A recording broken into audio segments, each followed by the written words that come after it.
The Kithaeron Military Academy orbited Nexus Prime's third moon like a chrome tick on a gas giant's backside, which was probably the most honest metaphor anyone had used to describe higher education in centuries. Inside its sterile corridors, the galaxy's most promising young killers gathered to learn the fine art of interspecies warfare from beings who had never actually been shot at by anything more dangerous than a particularly aggressive audit. Commander Vex Thule watched the new arrivals through his office's reinforced viewport, his 4 eyes tracking each species with the detached interest of someone cataloging insects.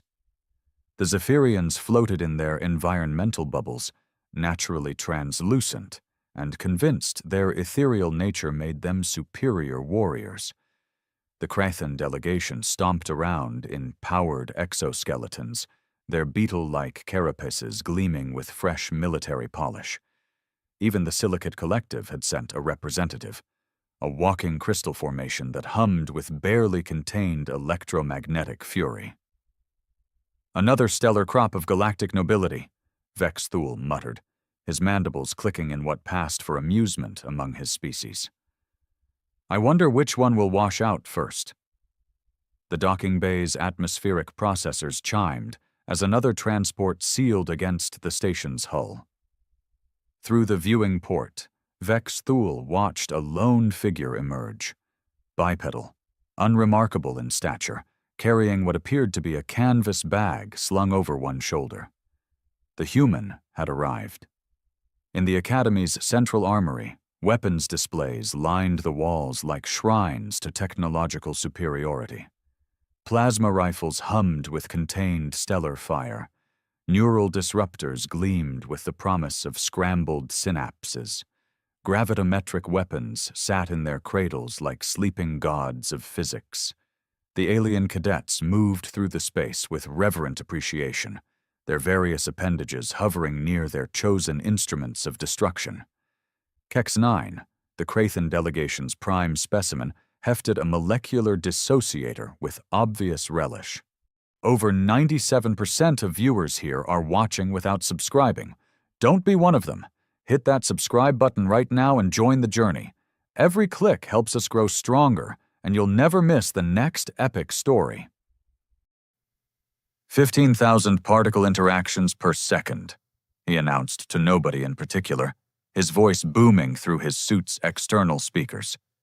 Target dissolution guaranteed at ranges exceeding 4 kilometers. The Zephyrian representative, Whisper of Distant Thunder, drifted closer to examine a quantum cascade launcher. Elegant. The Terran conflicts of the last millennium could have been resolved with a dozen of these. Could have been, agreed Lattice Prime, the silicate's crystalline form refracting the armory's lighting into prismatic patterns. Had humans possessed the wisdom to transcend their primitive metallurgy? Conversations paused as the human entered the armory. He walked with an easy gait that suggested either supreme confidence or complete ignorance of social dynamics. Both possibilities seemed equally unlikely, given humanity's reputation for anxious overcompensation. The human stopped before an empty weapon rack, unslung his canvas bag, and withdrew what could only be described as a museum piece. The silence that followed had weight. "Is that," Kex 9 began, his suit's voice modulator struggling with what might have been laughter, "carved from actual stone?" The human hefted the weapon, if it deserved such a term, with practiced ease. The thing was clearly ancient, its wooden handle worn smooth by countless hands, its stone head dark with age, and what might charitably be called character. Primitive etchings covered its surface, the kind of decorative nonsense that predated actual engineering. "Granite and ironwood," the human replied, his voice carrying none of the shame that circumstances clearly warranted. "Family heirloom?" Whisper of Distant Thunder's laugh sounded like wind through crystal chimes. "A family heirloom. How wonderfully quaint. I suppose your ancestors used it to hunt mastodons?" among other things. The response hung in the air with uncomfortable ambiguity. The alien cadets exchanged glances, or whatever their respective species used to convey mutual bewilderment. Lattice Prime's form pulsed with what registered as amusement across the electromagnetic spectrum. Other things. How delightfully vague.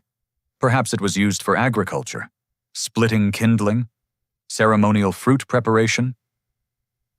The humans and their ceremonies, added Kex 9, always attributing mystical significance to basic tool usage. Next, he'll tell us it contains the spirits of his ancestors. Actually, please, interrupted Whisper of Distant Thunder, spare us the mythology. We're here to study advanced combat applications, not primitive belief systems. The human shrugged and placed the stone axe in his assigned rack, where it looked like exactly what it was. A prehistoric anachronism surrounded by weapons that could crack planets. The contrast was so absurd it approached performance art. Remarkable, murmured another cadet, a Vorthon whose scaled hide rippled with chromatic patterns, indicating what their species considered profound thought. The human delegation sends their most primitive technology to our most advanced academy. The irony is almost too perfect. Perhaps it's a statement, suggested Kex 9. A deliberate commentary on the futility of technological progress. Or, added Lattice Prime, evidence that humans remain as developmentally arrested as our xenobiologists have long suspected. The conversation devolved into the kind of intellectual masturbation that passed for discourse among young adults, convinced they were the first to discover obvious truths. The human stood quietly among them, neither defending his choice nor offering explanation, which only fueled their certainty that they were witnessing something pathetic. Commander Vex Thule chose that moment to enter the armory, his presence immediately commanding attention. His species had been waging wars when most of these civilizations were still figuring out fire, and it showed in the way he moved, economically, purposefully, like violence contained in a uniform. Weapons familiarization is complete, he announced, his compound eyes sweeping across the assembled cadets. Tomorrow we begin survival scenarios. Each of you will face combat simulations designed to test your chosen armament's effectiveness under extreme conditions. His gaze lingered on the human's weapon rack. All weapons, he continued, regardless of their apparent sophistication. The implied challenge settled over the room like atmospheric pressure before a storm. The alien cadets straightened, their various physiologies radiating anticipation. This would be educational, watching primitive human technology fail against properly engineered solutions. Dismissed, Vex Thule commanded. As the cadets filed out, their conversations buzzed with speculation about the coming demonstrations.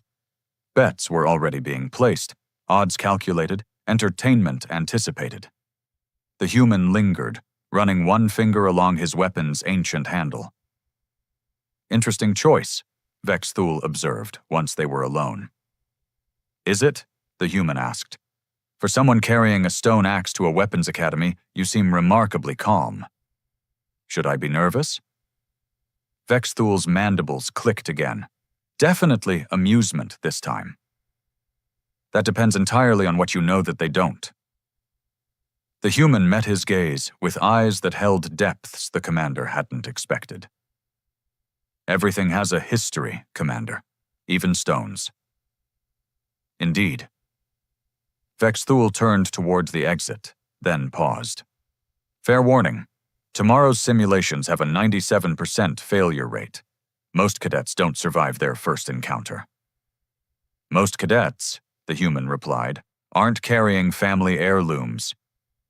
After he left, the armory fell quiet except for the gentle hum of containment fields around weapons that could level cities.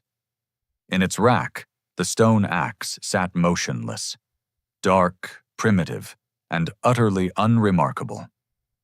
Which, as any historian of human conflicts could have warned them, was precisely when human weapons were most dangerous. The Academy's mess hall operated on the principle that, if you could digest it, it probably wouldn't kill you. A philosophy that had resulted in a culinary experience resembling a chemistry experiment gone horribly right. The various species clustered around tables designed to accommodate everything from the Zephyrians' floating digestive processes to the Krathens' industrial-strength nutrient injection systems. Kex 9 dominated the central table, his exoskeleton's bulk forcing smaller cadets to relocate their meals. "I've been researching human military history," he announced, stabbing at his protein synthesis cube with unnecessary violence. "Fascinating stuff. They spent millennia hitting each other with rocks tied to sticks." "Evolution is a curious beast," observed Whisper of Distant Thunder, whose meal consisted of suspended atmospheric particles that somehow qualified as nourishment. "Most species eventually transcend their violent origins. Humans appear to have embraced theirs."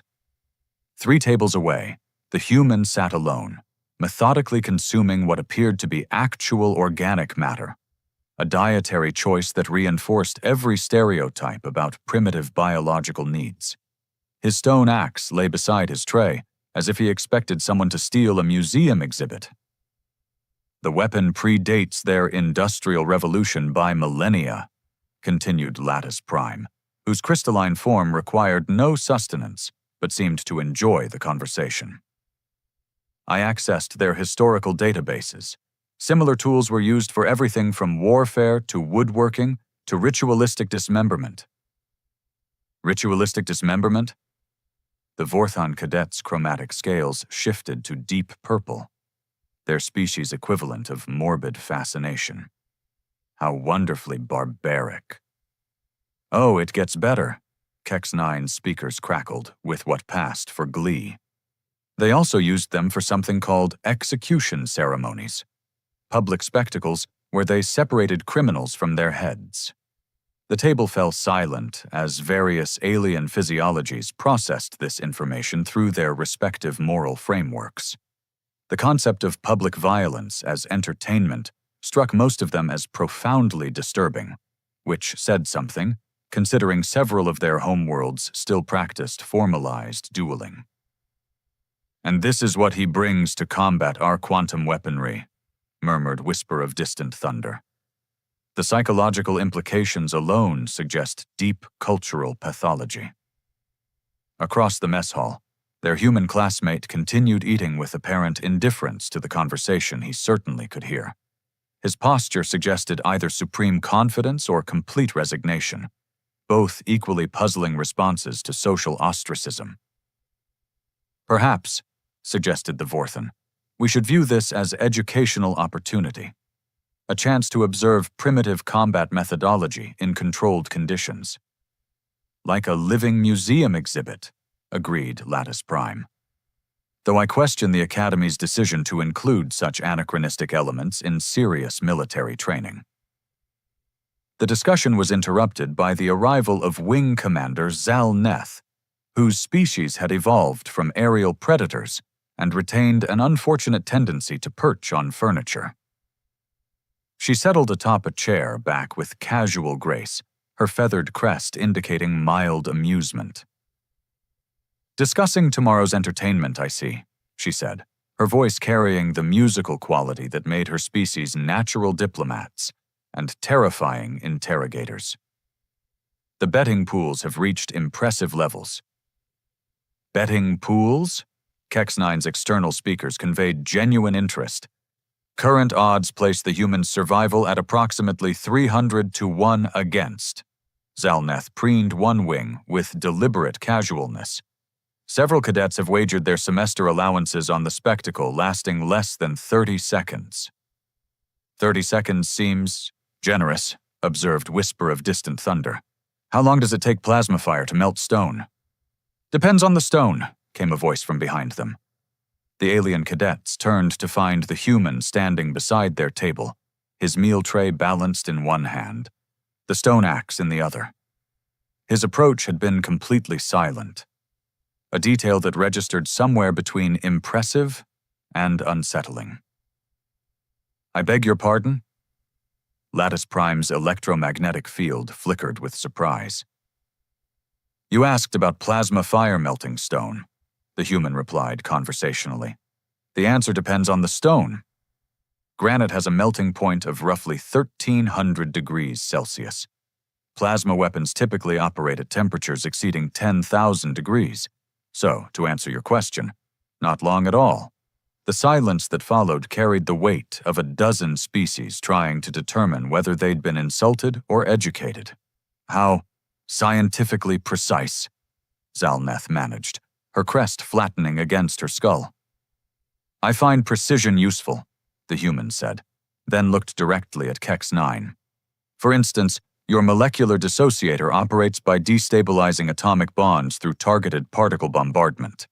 Impressive range, but the energy consumption requires a 3-second charging cycle between shots. That's plenty of time to close distance in close-quarters combat." Kex 9's exoskeleton seemed to deflate slightly. "You've been researching our weapons." "I research everything. Your quantum cascade launcher," he nodded toward Whisper of Distant Thunder, "creates beautiful spatial distortions but struggles with rapid target acquisition. And your electromagnetic projection system," this directed at Lattice Prime, "works wonderfully against electronic targets but has limited effectiveness against non-conductive materials." The alien cadets exchanged glances that conveyed mutual unease. This wasn't the response they'd expected from someone carrying a Stone Age weapon. "Very thorough," admitted the Vorthan, scales shifting to cautious yellow. "Though I failed to see how such knowledge helps when your own weapon lacks any technological sophistication whatsoever." "Sophistication is subjective," the human replied.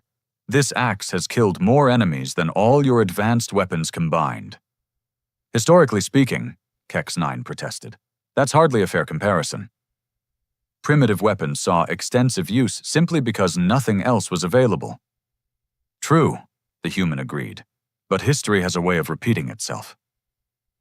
With that cryptic observation, he walked away, leaving the alien cadets staring after him with expressions ranging from confusion to outright concern. "Well," Whisper of Distant Thunder said eventually, "that was either very brave or completely insane." "With humans," Wing Commander Zalneth observed, watching the retreating figure, "those categories often overlap." The conversation resumed, but with noticeably less enthusiasm. The humans' casual knowledge of their weapon specifications had introduced an uncomfortable variable into what should have been a simple equation. Advanced technology defeats primitive tools. End of story.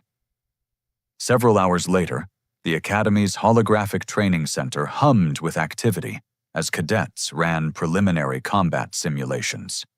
The facility could generate virtually any environment, from asteroid mining facilities to dense jungle worlds, complete with hostile wildlife and environmental hazards. Kex 9 stood before a shimmering portal displaying a rocky canyon system. His molecular dissociator whined as it charged, then released a beam that carved through simulated stone like a hot knife through butter. The target drones never stood a chance.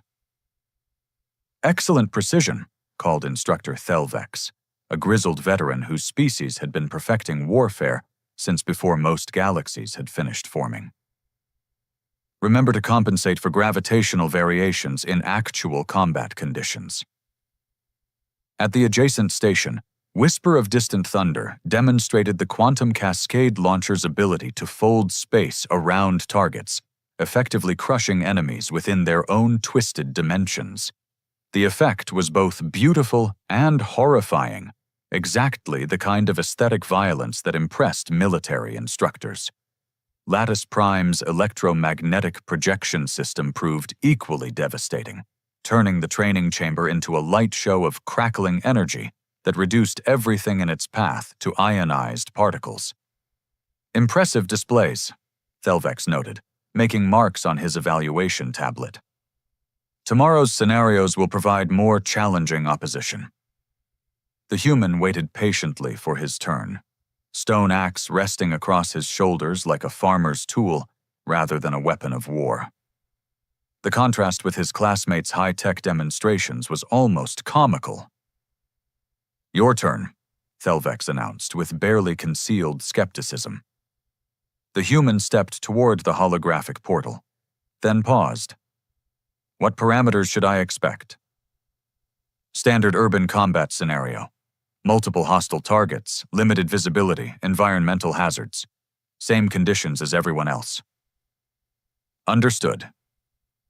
The human walked through the portal and vanished into a simulation of a war-torn cityscape. Through the viewing screens, the alien cadets watched him move through rubble-strewn streets with surprising grace, his primitive weapon held in a ready position that suggested actual training. The first simulated enemies appeared, armed drones with plasma weapons identical to modern military hardware. The human dropped behind cover as energy bolts scorched the air where he'd been standing. "This should be over quickly," muttered Kex 9. The human emerged from cover, moving in a zigzag pattern that made him difficult to target. A drone swooped low, weapons charging, and he swung the stone axe in a wide arc. The impact sent electromagnetic feedback cascading through the training system's sensors. "What just happened?" Whisper of distant thunder pressed against the viewing screen. Instructor Thelvex was studying his readouts with obvious confusion. The simulation registered a massive energy discharge. "But that's impossible. It's just a stone axe." On screen, the human continued moving through the urban environment, and each swing of his primitive weapon produced effects that defied every known law of physics the alien cadets thought they understood. The betting odds, it seemed, might require some adjustment. The electromagnetic cascade that erupted from the human's weapon turned the training center's monitoring systems into expensive paperweights. Emergency protocols engaged as containment fields struggled to process energy readings that shouldn't exist outside a stellar core. Instructor Thelvex's mandibles ground together, a sound his species made when confronting something that violated basic reality. "Shut down the simulation." "I'm trying," replied Technician Morcal, her tentacles dancing across control interfaces with increasing desperation. "The system won't respond. Whatever that weapon is doing, it's overriding our containment protocols." Through the viewing screens, they watched the human navigate the simulated cityscape, while reality bent around him. Each swing of the stone axe carved through space itself, leaving trails of distorted light that made the quantum cascade launcher look like a children's toy. "This is impossible," breathed Whisper of Distant Thunder, her gaseous form condensing with shock. "Stone doesn't generate quantum fields." "Unless it isn't stone," suggested Lattice Prime, her crystalline structure resonating with harmonics that registered as profound unease. The simulation's enemy drones adapted their tactics, approaching from multiple vectors with coordinated fire patterns. The human responded by spinning the axe above his head in movements that seemed almost ritualistic, until the weapon began to sing. The sound defied classification. It wasn't mechanical hum or energy discharge, but something deeper, as if the universe itself was clearing its throat. Sympathetic vibrations ran through the Academy's superstructure, causing lights to flicker and artificial gravity to stutter. "By the void," whispered Wing Commander Zal Neth, her feathers standing on end. "It's harmonizing with space-time."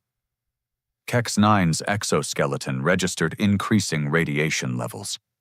"Impossible. Primitive cultures don't develop dimensional manipulation technology." "Who says they developed it?" The human's voice carried clearly through the communication system, even though he appeared focused on combat. "Maybe they inherited it." In the simulation, 3 drones converged on his position simultaneously. The human planted his feet, raised the axe, and brought it down in a motion that split more than air. The weapon's edge traced a line through three-dimensional space that somehow connected distant points, allowing him to strike all three targets at once, despite them being positioned dozens of meters apart. Spatial folding, Technician Morcal reported unnecessarily. He's cutting through dimensional barriers. That's not possible with handheld weapons, protested the Vorthon cadet, scales cycling through colors that indicated species-wide existential crisis. The power requirements alone would necessitate a starship's reactor core. The human paused in his assault, looking directly at the viewing screen as if he could see through the simulation's barriers. You're thinking too small. Power doesn't come from size, it comes from understanding. Another wave of enemies materialized, these equipped with energy shields and tactical coordination algorithms. They spread out, established overlapping fields of fire, and began methodically reducing the humans' available cover. Standard doctrine suggested retreat or surrender. The human chose neither. Instead, he planted the axe's handle against the ground and spoke a single word in a language that predated galactic civilization by millennia. The weapon responded by transforming its immediate environment into something that made physicists weep. Gravity reversed in localized pockets. Time dilated around specific coordinates. The fundamental forces that held reality together became suggestions rather than laws.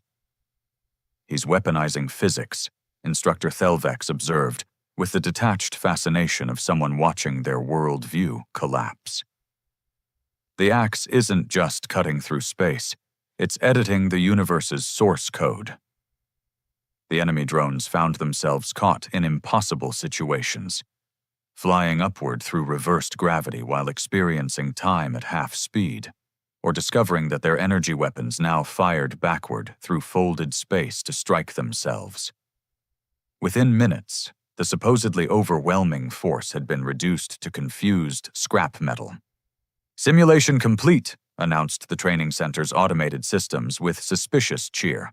All objectives achieved. Time elapsed. 4 minutes, 37 seconds. The human emerged from the portal looking exactly as he had entered. Calm, unremarkable, carrying a stone axe that now radiated enough residual energy to power a small moon. Silence filled the observation deck like a physical presence. The alien cadets stared at their human classmate with expressions ranging from awe to terror, to the kind of intellectual vertigo that comes from discovering everything you believed was wrong. Well, said Wing Commander Zal Neth eventually, that was educational. Educational is one word for it, agreed Kex 9, his voice lacking its usual bombast. Terrifying is another. The human approached the viewing screen, his footsteps echoing in the sudden quiet. You wanted to see what a primitive weapon could do. Are you satisfied with the demonstration? What is that thing? Demanded Lattice Prime, her electromagnetic field fluctuating wildly. That's not stone. That's not wood. That's not anything. That should exist. It's exactly what I said it was, the human replied. A family heirloom. My ancestors have been carrying it for longer than your species have been sentient. Your ancestors, repeated Whisper of Distant Thunder slowly, possessed dimensional manipulation technology when they were still using stone tools? Who says we ever stopped using stone tools? The human's smile held depths that made stellar cartographers nervous. We just got better at choosing which stones to use. Instructor Thelvex stepped forward, his military bearing intact despite the philosophical earthquake occurring around him. That weapon represents technology beyond anything in our current arsenal. Where did humans acquire such capabilities? We didn't acquire them, the human said simply. We made them. Then we buried them. Then we forgot how to make more. Then we remembered why we buried them in the first place. The implications hung in the recycled air like a challenge to the fundamental assumptions of galactic civilization.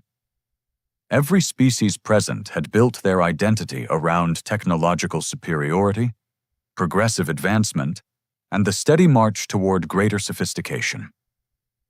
The idea that someone had possessed ultimate weapons and chosen to abandon them violated every principle of rational development. "You're saying," Kex-9 managed, "that humans deliberately regressed? That you gave up dimensional manipulation in favor of what? Agriculture?" "Philosophy," the human corrected. "The universe is full of species that can build weapons capable of destroying stars. It's much rarer to find ones wise enough to choose not to." "But you brought this one," pointed out the Vorthan, scales settling into confused beige patterns. "I brought one," the human agreed. "Out of millions that remain buried, sometimes wisdom means knowing when exceptions are necessary." He hefted the axe, its ancient surface reflecting light in patterns that hurt to contemplate directly. "My family has carried this burden for 3,000 years, passing it down through generations with instructions to use it only when facing enemies that threaten more than our lives." "And what threatens more than life?" asked Wing Commander Zalneth.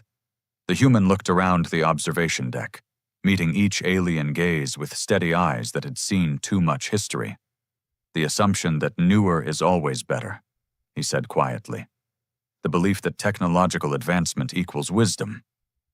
The dangerous certainty that what came before was necessarily primitive." He walked toward the exit, then paused. "Tomorrow's scenarios will be more challenging," the instructor said.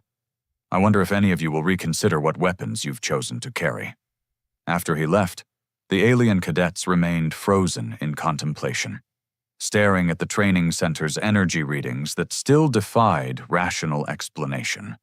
Somewhere in the Academy's archives, historical databases quietly began cross-referencing human, mythological references with documented technological capabilities, searching for patterns that everyone had been too sophisticated to notice. The betting pools, meanwhile, had been permanently suspended due to what the bookmakers diplomatically termed unforeseen variables in the probability matrix, which was a polite way of saying that sometimes the house doesn't just lose. Sometimes it discovers it never understood the game being played. The Academy's philosophy department hadn't seen this much activity since the great existential crisis of 2387, when 3 separate species simultaneously discovered their creation myths were plagiarized from the same cosmic jokebook. Now, alien cadets who had spent their lives perfecting the art of superior warfare found themselves queuing outside Professor Neth Rowell's office like pilgrims seeking absolution. Kex-9 arrived first, his exoskeleton's bulk requiring special accommodation as he settled into the reinforced consultation chair. His usual bombastic confidence had been replaced by something approaching humility, a transformation roughly equivalent to watching a supernova learn table manners. "Professor," he began, his voice modulation set to its lowest, most respectful frequency, "I need to understand something that defies my entire conceptual framework." Professor Neth Rowell, whose species had evolved from creatures that spent their lives contemplating the universe's more abstract ironies, gestured with tentacles that suggested infinite patience. "Proceed, though I suspect I know the source of your distress." "The human weapon. Yesterday I witnessed technology that shouldn't exist operated by a species we classified as developmentally primitive. How do I reconcile this with everything we know about progressive civilization?" "Perhaps," the professor suggested gently, "the reconciliation lies in examining what we think we know rather than what we've observed." Down the corridor, whisper of distant thunder drifted through the Academy's historical archives, her gaseous form disturbing dust motes that hadn't moved in decades. The databases she accessed told stories that contradicted every xenological textbook ever published. Humanity's archaeological record revealed a pattern of inexplicable technological gaps, Ancient sites displayed evidence of advanced metallurgy, followed by centuries of apparent regression. Sophisticated astronomical calculations appeared alongside primitive farming tools. Most disturbing of all, every few millennia, entire technological civilizations seemed to voluntarily disappear, leaving behind only scattered artifacts and cryptic warnings. "It's as if they kept starting over," she murmured to herself, the sound like wind through abandoned chambers. But why would any species deliberately abandon technological advantage? 3 levels below, in the Academy's restricted military archives, Lattice Prime interfaced directly with classified databases that documented humanity's recent conflicts. The electromagnetic records painted a picture that made her crystalline structure resonate with frequencies approaching panic. Human military doctrine didn't emphasize technological superiority. Instead, it focused on adaptability, resource conservation, and something the files termed appropriate response escalation. Most tellingly, human weapons development seemed deliberately constrained, as if they were holding back rather than advancing. "They're not behind us," she transmitted to herself in shocked realization. "They're ahead of us." So far ahead that they've circled back to appearing primitive. In the mess hall, the usual species segregation had dissolved into integrated discussion groups that resembled support meetings more than casual dining. Conversations carried the hushed tones typically reserved for funerals or tax audits. "My homeworld's entire military philosophy is based on technological supremacy," admitted the Vorthon cadet, scales cycling through colors that indicated deep philosophical distress. "We measure progress by weapon efficiency, range, destructive capability. But what if we're measuring in the wrong direction?" Wing Commander Zal Neth perched nearby, her predatory instincts struggling with revelations that challenged every hunting strategy her species had developed over millions of years. In nature, the most dangerous predators aren't the ones with the biggest claws. They're the ones smart enough to know when not to use them. "But intelligence should lead to advancement," protested a Krathan engineer whose exoskeleton clinked with each frustrated gesture. "Civilization progresses through technological development. That's the fundamental law of cultural evolution."